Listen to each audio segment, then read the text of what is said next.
Assalamualaikum warahmatullahi wabarakatuh. Nama saya Muhammad Faris Arifin, absen ke-26, kelas 11 IPS 1, Kelas 1 Kota Tangerang. Pada hari ini saya akan menjelaskan tentang peristiwa Renaissance. Yang pertama adalah pengertian Renaissance. Apa itu Renaissance? Renaissance atau abad pembaharuan adalah kurun waktu abad ke-15 sampai ke-16 di dalam sejarah Eropa yang merupakan masa peralihan dari abad pertengahan ke zaman modern. Renaissance bermula selesai krisis akhir abad pertengahan dan berkaitan dengan perubahan sosial besar-besaran. Menurut para pendukung Renaissance panjang, Renaissance adalah kurun waktu dari abad ke-14 sampai abad ke-17. Pandangan tradisional lebih menyoroti aspek-aspek permulaan zaman modern dari Renaissance, sehingga berpendapat bahwa Renaissance adalah keterlepasan dari masa lampau. Tetapi banyak sejarawan dewasa ini lebih menyoroti aspek-aspek abad pertengahannya, sehingga berpendapat bahwa Renaissance adalah kelanjutan dari abad pertengahan. Lanjut. Yang kedua adalah peristiwa-peristiwa pada Renaissance. Apa saja peristiwa-peristiwa yang terjadi di Renaissance? Yaitu adalah kebudayaan Renaissance ditujukan untuk menghidupkan kembali humanisme klasik yang sempat terhambat oleh gaya berpikir di abad pertengahan, yaitu pengaruh masyarakat Eropa yang didominasi aturan gereja Katolik.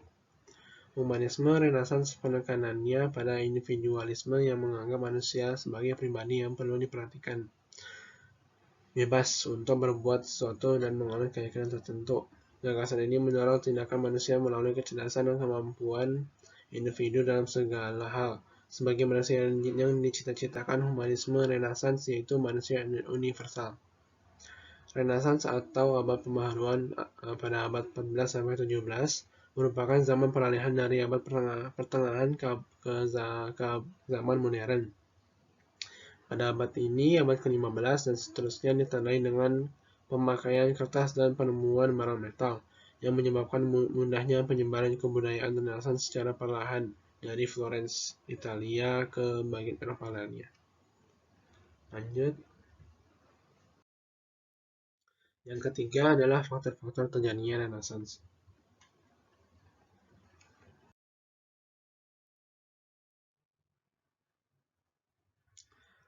Faktor-faktor terjadinya di Renaissance adalah 1.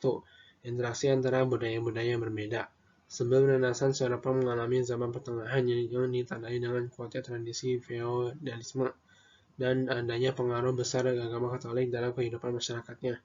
Hal itu membuat masyarakat sangat kaku secara agama, politik, dan sosial, serta tidak terbuka terhadap perubahan. Namun pada akhir zaman pertengahan, masyarakat Eropa mulai mengalami pergeseran pandangan. Pergeseran itu adalah salah satu imbas luasnya jaringan perdagangan yang menyebabkan peningkatan interaksi masyarakat Eropa dengan budaya-budaya Asia dan Afrika. Jaringan perdagangan terbesar dan terkenal pada waktu itu adalah melalui jalur sutra, yang diyakini telah memainkan peranan penting bagi banyak peradaban sejak abad kedua Masehi. Di jalur sutra, bangsa Eropa melakukan perdagangan sembari berinteraksi dengan peradaban Timur Tengah, yang menjadi pusat pembelajaran dan pengetahuan kala itu. Interaksi antara bangsa yang berbeda itu menyebabkan penyebaran pengetahuan ilmiah dan filosofi. Masuknya ide-ide baru ini kemudian menginspirasi orang-orang Eropa, termasuk para seniman, penulis, dan filsuf, dan untuk membuat perubahan. Lanjut. Yang kedua adalah penemuan kembali teks-teks kuno. Kemunculan zaman Renaissance didorong oleh penemuan kembali teks-teks Yunani dan Romawi kuno, yang sebagian besar diabaikan selama abad pertengahan, sebelum ditemukan kembali oleh para pemikir Eropa. Banyak dari teks-teks tersebut didasarkan oleh umat Islam dan Yahudi di Timur Tengah. Salah satu sarjana dan humanis Renaissance Italia yang berjasa adalah Petrarch, yang menemukan kembali karya Cicero. Cicero adalah filsuf Romawi yang diakui sebagai salah satu penulis terbaik pada masanya.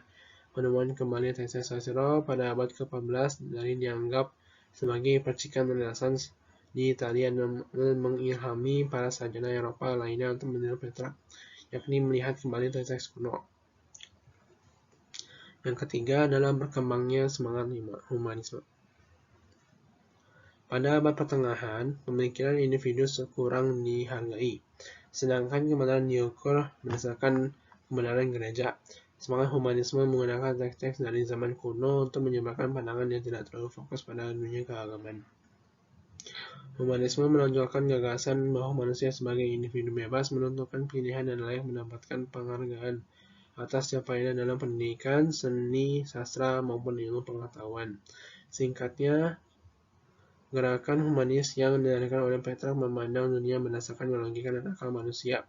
Fenomena tersebut menimbulkan pergeseran mendasar dari kehidupan feodalistik dan religius yang melekat di Eropa pada abad pertengahan.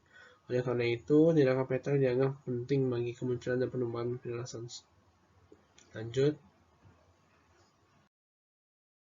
Yang keempat adalah tokoh-tokoh Renaissance.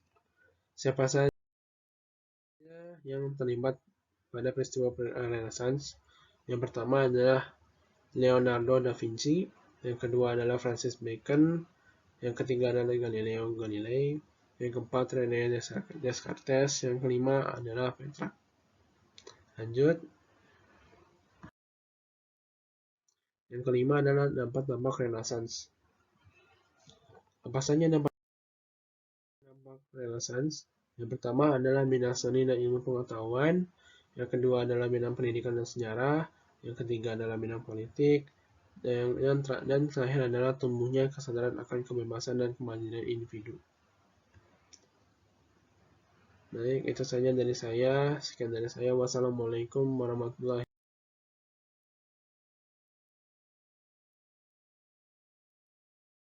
wabarakatuh.